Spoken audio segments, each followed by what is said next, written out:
না বাকি আছে কিছু? রসুলের ইন্তেকালের পরে শরীয়তের কোনো বিধান বাকি রেখে গেছে? যায় নাই, কমপ্লিট করে গেছেন, দিন কমপ্লিট করে গেছেন। কিন্তু আজকে আমরা অনেকে বুঝি না। দেখেন, সকালবেলা ফজরের আজান হয়, আজান হয় না? আজান হয়, আজান দেন, নামাজে আসেন, নামাজের পরে, ফজরের নামাজের পরে আবার মাইকে যদি ওয়াজ নসিহত শুরু হয়, এই খেয়াল করেন, এইটা কি শরীয়তে কতটুকু বৈধ আছে, কতটুকু আছে কি আছে না, এটা আপনার জানা দরকার। হতে পারে এক লোক তাহাজ্জুদ পড়েছে, রাত্র ৩টায় উঠেছে, তাহাজ্জুদ পড়ে ফজর পড়ে একটু ক্লান্ত হয়ে গেছে, একটু ঘুমিয়েছে, হতে পারে না? পারে কি পারে না? কারণ তার আবার কাজেও যেতে হবে, সে চিন্তা করছে আমি 2 ঘন্টা ঘুমাবো এখন। তা আপনার মাইকটা যদি ওই সময় বাজে, তো ওনার কি ঘুম হবে? ঘুম হবে? হবে না। এক লোক অসুস্থ থাকতে পারে, রাত্রে ক্লান্ত, অনেক কষ্ট হয়েছে, ঘুমাতে পারে নাই, সকালবেলা একটু ঘুম এসেছে, এই ঘুমে যদি আপনার ওই আওয়াজের কারণে ঘুমটা ভেঙে যায়, তাহলে কি হবে বলেন? কথা বলেন ঠিক কিনা? এই জন্য সাবধান। অনেক রাত্রেবেলা দেখা যায় মাইক বাদ্য বাজনা বাজে, ডেক সেট বাজে, বাজে কি বাজে না? সাবধান, এগুলো করা যাবে না ভাই। কারণ ঘুম এবাদাত। এই যে মাহফিল রাত্র 11টা 12টা পর্যন্ত, মানে 12টার পরেও মাহফিল, এটা ঠিক না। মানুষের ঘুমের ব্যাঘাত ঘটে। কথা বলে ঠিক কিনা? এই জন্য এগুলো করা যাবে না। আমি যা করব সেটা করতে হবে শরীয়তের ভিতরে থেকে। কথা বলেন ঠিক কিনা? শরীয়তের বাইরে, মানে এক লোক মাহফিলের মাইকিং করে, মাহফিলের মাইকিং করে, কিন্তু ও নিজেই নামাজ পড়ে না। কি কথা বোঝেন নাই? নামাজ পড়ে না, দাড়ি নাই মুখে, জোহরের আজান হয়ে গেছে, জামাত চলে, তখন ওয়াজের ব্যাপারে মাইকিং করে, আছে না নাই? আছে। ওর এতটুকু হুঁশ নাই যে আমি যেই নামাজের দাওয়াত দিব, যেই জন্য মাহফিল হবে, সেই নামাজটা এখন হচ্ছে, এই মুহূর্তে আমার মাইকিং করা ঠিক না। সাবধান। এই জন্য বেনামাজি কখনো নামাজের দাওয়াত দিতে পারে না, দিলেও এটা সুন্দর দেখায় না, দেখায় না। সাবধান। এই জন্য আল্লাহ রসুল বলছে তুমি দাওয়াত দাও, কারণ দাওয়াত দিলে লাভ কি? যখনই তুমি দাওয়াত দেওয়ার চিন্তা করবা, তখন আগেই তোমার ভিতরে ভাবনা চলে আসবে যে আমি আগে নামাজি হই, তারপরে নামাজের দাওয়াত দিই। কথা বলেন ঠিক কিনা? এই জন্য আগে নিজেকে প্রস্তুতি নিতে হবে। আল্লাহ যেন আমাদের সকলকে যেন দিনের দায়ী হতে পারি, দিনের কাজ করতে পারি, সকলে কবুল করুক। সকলে বলেন আমিন। আসুন, আমি যে আলোচনা শুরু করব সেটা হচ্ছে যে আমরা পৃথিবীতে আসছি থাকার জন্য আসিনি। আল্লাহ রাব্বুল আলামিন বলেন, হাত্তা ইযা জাআ আহাদাহুমুল মাউত, তোমাদের যখন কারো মৃত্যুর সময় ঘনিয়ে আসবে কি আসবে না?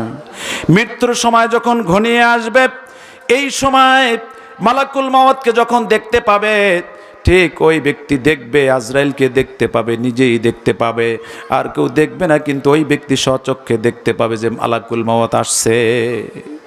এমন সময় দেখা যায় অনেক ব্যক্তির দেখা যায় বিশাল বিবর্চ চেহারা দেখে তার চোখটা উল্টে যায়, জিহ্বাটা বের হয়ে যায়, অনেক ক্লান্ত, অনেক কষ্ট অনুভব করে। কথা বলেন ঠিক কিনা? এই দৃশ্যটা অত্যন্ত কঠিন। এইটা যে নিজে দেখেছে সেই বোঝে, যে দেখে নাই সে কোনোদিন বুঝবে না। বুঝবে? কেউ বুঝবে না। এই জন্য আল্লাহ রাব্বুল আলামিন বলেন, ওই সময় ওই ব্যক্তি যেই কথাটা মন থেকে বলে ক্বালা রাব্বিরজিউন, হে আমার রব, তুমি আমাকে একটু ফিরাইয়া দাও, আমাকে একটু সময় দাও। কি দাও? একটু সময় দাও, একটু ফিরাইয়া দাও। আমি মালাকুল মাউতের সাথে যেতে চাই না। মৃত্যু কেউ গ্রহণ করতে চায় না, মৃত্যুকে সবাই ভয় পায়। কথা বলেন ঠিক কিনা? কিন্তু আল্লাহ রাব্বুল আলামিন বলেন, মৃত্যুকে যত ভয় পাও, মৃত্যুকে আইনামাত, মৃত্যুকে যত ভয় পাও কাজ হবে না। মৃত্যু তোমার সাথেই আছে। মৃত্যু কি সামনে না পিছনে? পিছনে। তুমি যেখানেই যাও মৃত্যু সেখানেই তোমার পিছনে লেগে আছে। ভাইরা আমার, ওই ব্যক্তি বলবে রব্বির জিউন। আল্লাহ তখন বলেন, বান্দা লাআল্লি আমালু সলিহান ফিমা তারাকতু কাল্লা। আল্লাহ বলবেন, বান্দা যদি তোমাকে ফিরাইয়া দেই, যদি হায়াত দেই, তাহলে তুমি কি করবা? তখন বান্দা বলবে আল্লাহ লাআল্লি আমালু সলিহান, যদি তুমি আমাকে সময় দাও, অবকাশ দাও, তাহলে আমি ভালো কাজ করব, সৎ কাজ করব। যেই কাজগুলো ফিমা তারাক্তু, যেই কাজগুলো আমি ছেড়ে দিয়েছি, করি নাই ইতিপূর্বে, কথা বোঝেন নাই? আমার নামাজ পড়া জানি দরকার ছিল, কিন্তু নামাজ পড়ি নাই। আল্লাহ যদি একটু সময় দাও তাহলে আমি নামাজ আদায় করব, যদি সময় দাও আমি রোজা রাখবো, যদি সময় দাও আমি ধনী ছিলাম, আমি জানি আমার হজ ফরজ হয়েছিল, আমি হজ করি না, আমি হজ করব, আমি জানি জাকাত ফরজ হয়েছিল, আমি জাকাত দিব। এরকম ওয়াদাগুলো করতে থাকবে। কিন্তু তখন আল্লাহ বলবে, বান্দা কাল্লা কাল্লা, কখনো না, কখনো না, ঠিক না, তোমাকে দেওয়া যাবে না, কারণ এই ওয়াদা তুমি অনেকবার করেছো। সূরা তাকাসুর পরে দেখবেন, ছোট্ট সূরা তাকাসুর 8টি আয়াত রয়েছে এই সূরার ভিতরে। আল্লাহ রসুল বলেছেন তাকাসুরের ফজিলত অনেক। একবার যদি সূরা তাকাসুর তেলাওয়াত করে, আল্লাহ রসুল বলছেন 1000 আয়াত তেলাওয়াত করার সমপরিমাণ সওয়াব হয়। কয় হাজার? 1000। বিশেষ করে মৃত্যু ব্যক্তিদের কবরের কাছে গিয়ে সূরা তাকাসুর পড়লে অনেক ফজিলত। আর ফজিলত কেন? এই জন্য ফজিলত যে ওর ভিতরে যে কথাগুলো বলা হয়েছে অত্যন্ত গুরুত্বপূর্ণ কথা বলা হয়েছে। সুবহানাল্লাহ। আল্লাহ বলেন, আল্লাহকুমুত তাকাসুর হাত্তা যুরতুমুল মাকাবির। আমাদের আল্লাহ যেহেতু স্রষ্টা, আল্লাহ আমাদের কি স্রষ্টা, সেই জন্য আমাদের মনের কাঙ্ক্ষিত কথাগুলো সবচাইতে ভালো কে জানে? কে জানে? আল্লাহ জানে যে মানুষ কি করবে কি করবে না, মানুষের চিন্তা ভাবনা কর্ম কি হবে কি হবে না, কে জানে? আল্লাহ জানে। আমিও জানি না, আমার ভবিষ্যৎ আমি জানি না, কিন্তু কে জানে? কে জানে?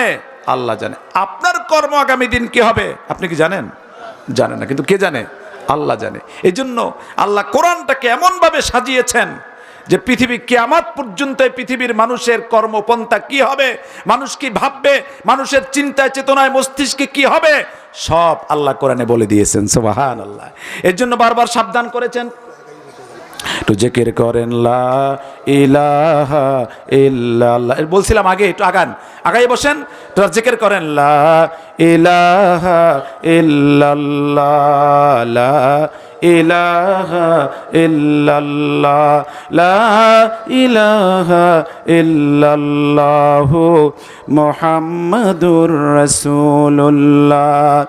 বহু দূরে মদিনা, কেমনে যাব জানি না, বহু দূরে মদিনা, কেমনে যাব জানি না। দয়া করো দয়াল আল্লাহ, দয়া করো দয়াল আল্লাহ, নসিব করো মদিনা। জোরে লা ইলাহা ইল্লাল্লাহ, জোরে লা ইলাহা ইল্লাল্লাহ, লা ইলাহা ইল্লাল্লাহ, মুহাম্মাদুর রাসূলুল্লাহ সাল্লাল্লাহু আলাইহি ওয়াসাল্লাম। আল্লাহ রাব্বুল আলামিন বলেন, বান্দা তুমি বলবে আমার কাছে যে আল্লাহ তুমি আমাকে ফিরিয়ে দাও। আল্লাহ বলেন, ফিরিয়ে দিলে কি করবে? আল্লাহ বলেন, লাআল্লি আমালু সলিহান ফিমা তারাকতু। আল্লাহ ইতিপূর্বে যা আমি রেখে দিয়েছি, ছেড়ে এসেছি, আমি করি নাই, সেই ভালো কাজগুলো আমি করব।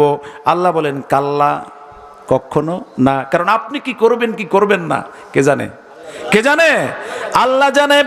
এই জন্য সূরা তাকাসুরে আল্লাহ সাবধান করেছেন, আল্লাহকুমুত তাকাসুর। তোমার মনের ভিতরে মানুষের এই পৃথিবীর সম্পদের প্রতি লোভ আছে না নাই? বেশি না কম? আল্লাহ বলছেন এই সম্পদের প্রতি, পৃথিবীর প্রতি তোমাদের যে অধিক পাওয়ার যে কামনা বাসনা, এইটা আল্লাহ বলছেন এই কামনা বাসনা তোমাকে হাত্তা যুরতুমুল মাকাবির, তোমাকে কবর পর্যন্ত পৌঁছাইয়া দিবে। কথা বলেন ঠিক কিনা? আগামী দিন সকালবেলা তার মৃত্যু হবে, আজকে রাত্রেও তার মনের পরিকল্পনা আগামী দিন কি করবে। কথা বলেন ঠিক কিনা? বাড়ি করবে, গাড়ি করবে, সুদে টাকা নিবে, কি করবে কি করবে না, হাজারো প্ল্যান আজকের মনের ভিতরে নিয়ে এসে ঘুমাচ্ছে, অথচ আগামী দিন সকালে তার কি হবে? কি হবে? মৃত্যু হবে। আছে না নাই? আছে। এই জন্য আল্লাহ বলেন, বান্দা এটা ঠিক না, কাল্লা সাউফা তাআলামুন, ঠিক না বান্দা, তুমি দ্রুতই জানবে জানবে তোমার পরিণতিটা কি হবে। সুম্মা কাল্লা সাউফা তা'লামুন, আবার বলেছেন আল্লাহ কখনোই ঠিক নাই, চিন্তা করো না, দুনিয়ায় যেহেতু তুমি থাকতে পারবে না, এই দুনিয়ার সম্পদের মোহে পড়ে তুমি আমার মালিককে আল্লাহকে ভুলে যেও না। আল্লাহ বলেন, তিনবার বলেছেন কাল্লা সাউফা তা'লামুন, সুম্মা কাল্লা সাউফা তা'লামুন, এরপরে বলেছেন কাল্লা লাউ তা'লামুনা ইলমাল ইয়াকিন, যদি তুমি জানতে, তোমার এলেমের ইয়াকিন দিয়া, বিদ্যা দিয়ে, জ্ঞান দিয়ে, বুদ্ধি দিয়ে, বিবেচনা দিয়ে যদি বুঝতে যে না, এই দুনিয়ার প্রতি আসক্ত হয়ে দুনিয়ার সম্পদের মোহে পড়ে আল্লাহকে ভুলে এটা ভোলা এটা ঠিক না, যদি তুমি বুঝতে তাহলে এই কাজটা করতে না। লাউ তা'লামুনা ইলমাল ইয়াকিন। আল্লাহ বলেন, বান্দা মনে রেখো তোমার সামনে এমন একটা সময় আসবে, সুম্মা লাতারাউন্নাল জাহিম, তুমি কিন্তু তোমার চোখে কিন্তু জাহিমকে দেখতে পাবে।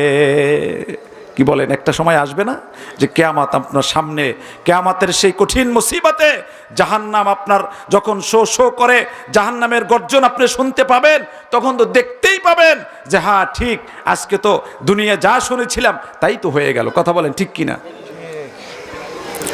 আল্লাহ রাব্বুল আলামিন সূরা আর রহমানের ভিতর বলেন, ইউরাফুল মুজরিমুনা বিসিমাহুম ফায়ুখাযু বিন নাওয়াসি ওয়াল আকদাম ফাবিআইয়ি আলাই রাব্বিকুমা তুকাজ্জিবান হাযিহি জাহান্নামুল্লাতী ইউকাজ্জিবু বিহাল মুজরিমুন।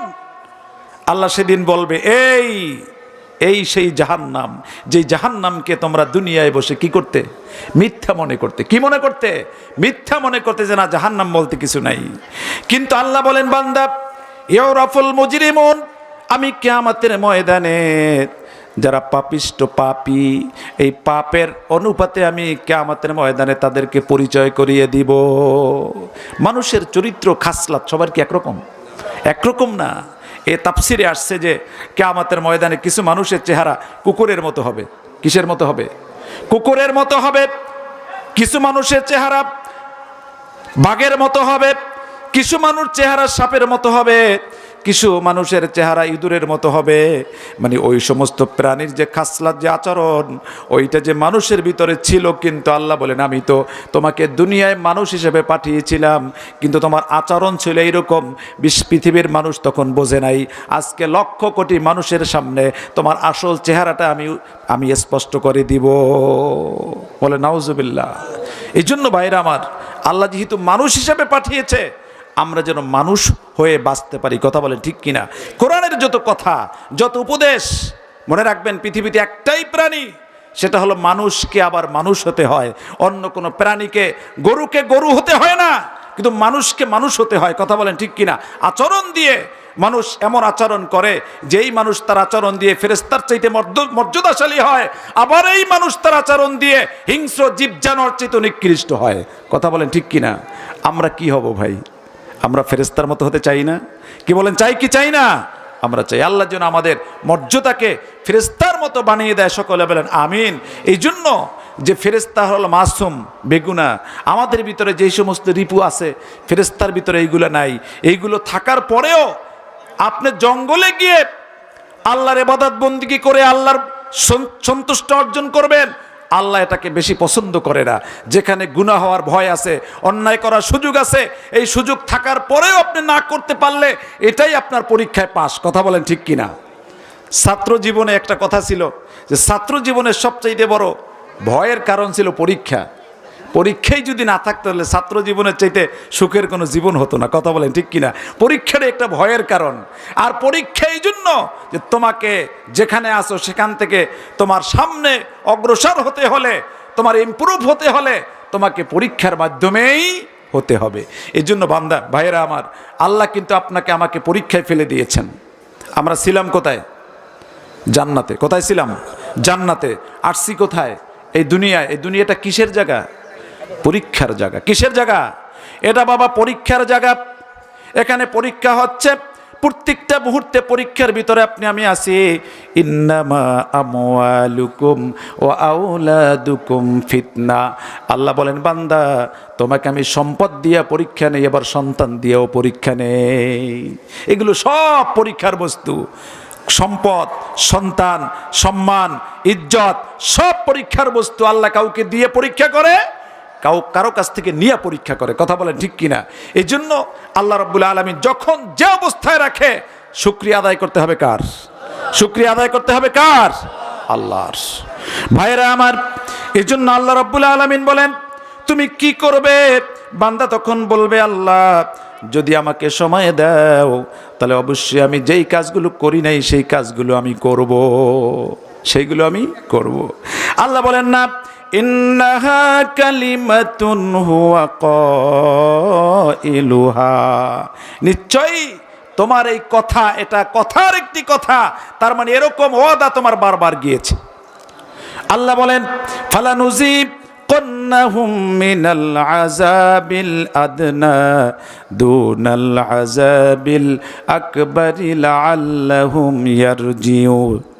আল্লাহ বলেন দুনিয়াতে আমি ছোট ছোট বিপদ দেই, ছোট ছোট মুসিবত দেই, ছোট ছোট পরীক্ষা নেই, যাতে করে বান্দা কিয়ামতের সেই কঠিন মুসিবতে বড় বিপদ থেকে তুমি বেঁচে যেতে পারো, যাতে ফিরে আসো আমার পথে।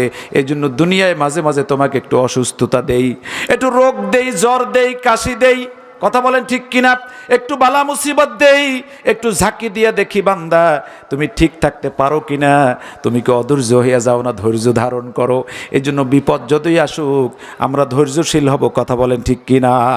কারণ আল্লাহ ইন্নাল্লাহ মাআস সাবিরিন, ধৈর্যশীলের সাথে কে আছেন? কে আছেন? আল্লাহ আছেন।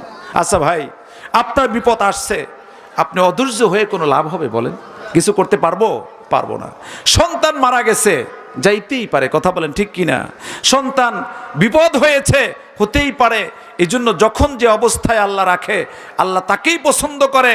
যখন বান্দা কোনো বিপদে পড়েও আল্লাহর প্রশংসা করে, আবার চরম আনন্দের সময়ও প্রশংসা হবে কার? প্রশংসা হবে কার? আল্লাহর। এটা হলো আল্লাহর পরীক্ষা। কথা বলেন ঠিক কিনা? এই জন্য বাবাজিরা আমার, আল্লাহ রাব্বুল আলামিন বলেন এটা ঠিক না অমি ওয়ারাইহিম বারযাখুন ইলা ইয়াউমি ইউবাসুন, তোমার মৃত্যু হবে, মৃত্যুর পরে তোমার সামনে যে জীবন, এই জীবনটার নাম হলো বারযাকের জীবন। কিসের জীবন? কিসের জীবন? এই যে আমরা এখানে আসি, যে লোকটা কবর দিয়ে যাকে রেখে আসলেন, আপনি আমি তো কবর দিয়ে রেখে আসি, এরপরে কি আর কোনো খবর নিতে পারি বলেন? ওই ব্যক্তি ওখানে কি অবস্থায় থাকে, কি তার হালত, এটা বোঝার মতো কোনো অবস্থা নাই। আজকে স্যাটেলাইটের যুগ, ইন্টারনেটের যুগ। আজকে আমেরিকাতে আমার ছেলে আছে, ভাই আছে, আমি তার ছবি দেখে দেখে কথা বলি, হাজার হাজার মাইল দূরে। কথা বলেন ঠিক কিনা? তার সাথে কথা বলতে পারি, আমি তাকে দেখতে পারি, খোঁজ নিতে পারি। কিন্তু আমার ঘরের পাশে আমার মায়ের কবর, আমার বাবার কবর, আমার ভাইয়ের কবর, আমার সন্তানের কবর, কিন্তু সেখান থেকে কিন্তু কোনো খবর নেওয়ার কোনো সুযোগ আপনার আমার নাই। আছে? নাই। ভাইরা আমার, এটা একটা কঠিন পরিস্থিতি, কঠিন অবস্থা।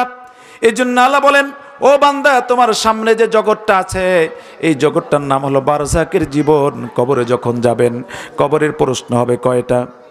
কয়টা প্রশ্ন খেয়াল করেন? কয়টা? 1 নাম্বার প্রশ্ন হবে মার রব্বুকা, 2 নাম্বার প্রশ্ন হবে ওমা দীনুকা, 3 নাম্বার প্রশ্ন হবে ওমা নাবিয়ুকা। আচ্ছা ভাইরা, অনেক লোক আছে, আমরা কি তাদেরকে একটু বসতে দেবো না? দেবো? তাহলে একটু আগাই, একটু আগাই, আবার একটু আগাই, একটু জিকির করে আগাই। লা ইলাহা ইল্লাল্লাহ, লা ইলাহা। আপনি যদি জান্নাতের বাগানে কাউকে বসার সুযোগ দেন, আল্লাহ কিয়ামতের ময়দানে জান্নাতের ভিতরে আপনাকে বসাইয়ে দিবেন। এই জন্য একটু আগাইয়ে বসেন, আর অন্য ভাইদেরকে বসতে দেন। সামনে আসেন। সামনে আসতে কি ভয় হয় আপনাদের? ভয় লাগে? তো সামনে আসেন না কেন? আসেন, সামনে আসেন। এই যে ফাঁকা জায়গাগুলো বন্ধ করেন, বন্ধ করেন, বন্ধ করে খেয়াল করেন। আর অনেক ভাইরা আছে রাস্তায়, তারা এখানে বসবে। এইটা জান্নাতের বাগান। কিসের বাগান? জোরে বলেন, কিসের বাগান? এইটা এই মুহূর্তে জান্নাতের বাগান। এখানে যা হচ্ছে কোরআনের কথা হচ্ছে। কথা বলেন ঠিক কিনা?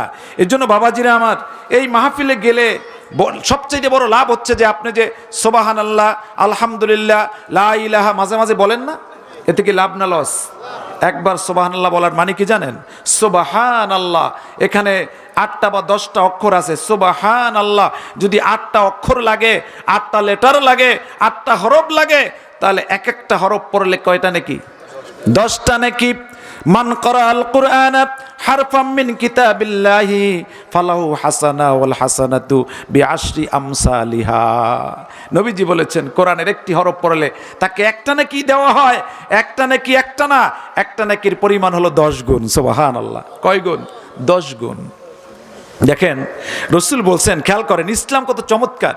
মান হাম্মা বি হাসানাতিন ফালাম ইয়ালামাহা কুতিবাত লাহু হাসানা ও মান হাম্মা বি হাসানাতিন ফাআমিলাহা কুতিবাত লাহু বিআশরি আমসালিহা। সুবহানাল্লাহ। নবীজি বলেছেন ভালো কাজের নিয়ত করলে একটা নেকি হয়। সুবহানাল্লাহ। কয়টা নেকি? মানে নিয়ত করলে, কাজ করে নাই, আপনি মাহফিলে আসবেন এই নিয়ত করেছিলেন, আসে নাই, কয়টা নেকি হবে? নিয়ত করলেই এক নেকি। কিন্তু রাসূল বলছেন যদি কেউ আসে আর বসে, তাহলে আসলে আর বসলে মানে কাজটা করলে তাকে আল্লাহ খুশি হয়ে 10 গুণ সওয়াব দেবে। কয় গুণ? 10 গুণ। 10 গুণ না, আল্লাহ বলছেন আল্লাহু ইউদাইফু লিমান ইয়াশা, আল্লাহ যাকে ইচ্ছা এর চাইতে অধিক পরিমাণ বাড়াইয়া দিবেন। সুবহানাল্লাহ। ভাইরা আমার, বাবাজিরা আমার, এই পৃথিবীতে আল্লাহর হুকুম দেখেন, আমরা তো আল্লাহর গোলাম। কার গোলাম? কার গোলাম?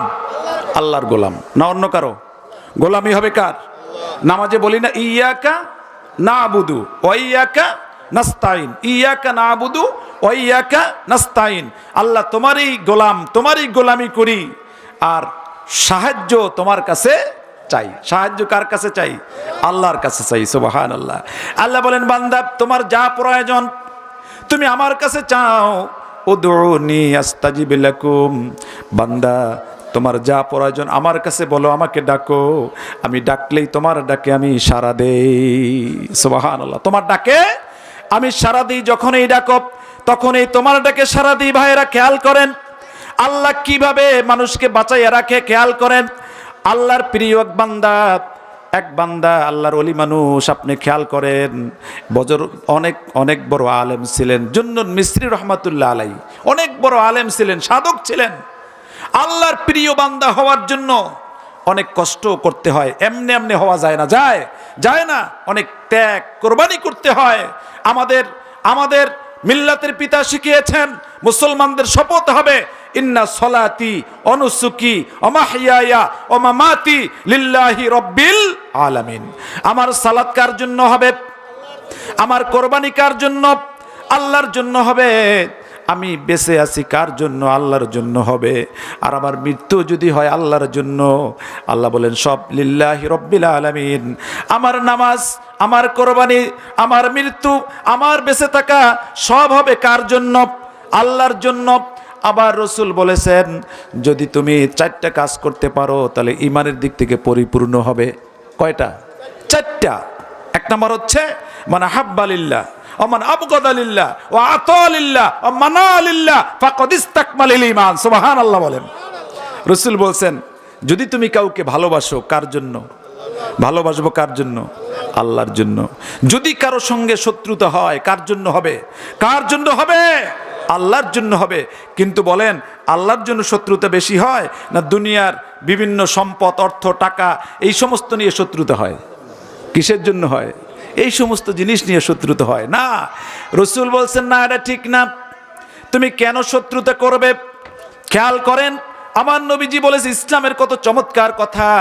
3টি কাজ যদি করতে পারো, 3টি কাজ খেয়াল করেন, 3টি কাজ করতে পারলে মিজানের পাল্লা হবে ভারী, আর দুনিয়ায় তুমি হবে সম্মানী। কে কে চাই মিজানের পাল্লা ভারী হোক আর দুনিয়ায় সম্মানিত হই? কে কে চাই? লিল্লাহে তাকবীর, লিল্লাহে তাকবীর। এই যে হাত উঠান, কষ্ট হয়। এই যে ক্যামেরা হচ্ছে না, ক্যামেরা এটাও হয় না, আরো ক্যামেরা হয়, আরো হয় কি হয় না? সেইটা করে কারা? ফেরেশতারা। সুবহানাল্লাহ বলেন। কারা করে? ফেরেশতারা করে। কিভাবে করে? ফেরেশতারা করে ওয়া ইন্না আলাইকুম লাহাফিজিন কিরামান কাতিবিন ইয়ালামুনা মা তাফআলুন। রাসূল বলেন সবার সাথে আমি তার কর্ম সংরক্ষণকারী, হেফাজতকারী, তুমি যা করো তা লিপিবদ্ধ করার জন্য আনিল ইয়ামিনি ওয়া আনিশ শিমালি কাঈদ মা ইয়ালফিজু মিন কাউলিন ইল্লা লাদাইহি রাকিবুন আতীদ। ডানে একজন, বামে একজন। কোথায়? ডানে একজন, বামে একজন। আল্লাহ বলেন 2 কাঁধে 2 জন আছে, তারা লেখে বান্দা তুমি যা করো সব লেখে, বরং তুমি যা বলো তোমার সমস্ত মুখের কথাও লিপিবদ্ধ হয়ে যায়। যা বলো, এই জন্য কথাও বলতে হবে কি করে? হিসাব করে। কথা বলেন ঠিক কিনা? মনে যা চায় তাই বলা যাবে না, কারণ কথা বলার অ্যাবিলিটি, ক্ষমতা, পাওয়ার কে দিয়েছেন? কে দিয়েছেন? আল্লাহ দিয়েছেন। দেখেন না বাবা, আপনার শরীরটা যখন দুর্বল হয়, অসুস্থ হয়ে যান, তখন ভালো কথাও কি লাগে না? ভালো লাগে না। যদি বলে ভাই এত কথা আস্তে জোরে বলেন, কয় না আমি বলতে পারি না, আমি অসুস্থ। এই জন্য রাসূল বলেছেন, দেখেন 3টা কাজ, তাসিল মান কতা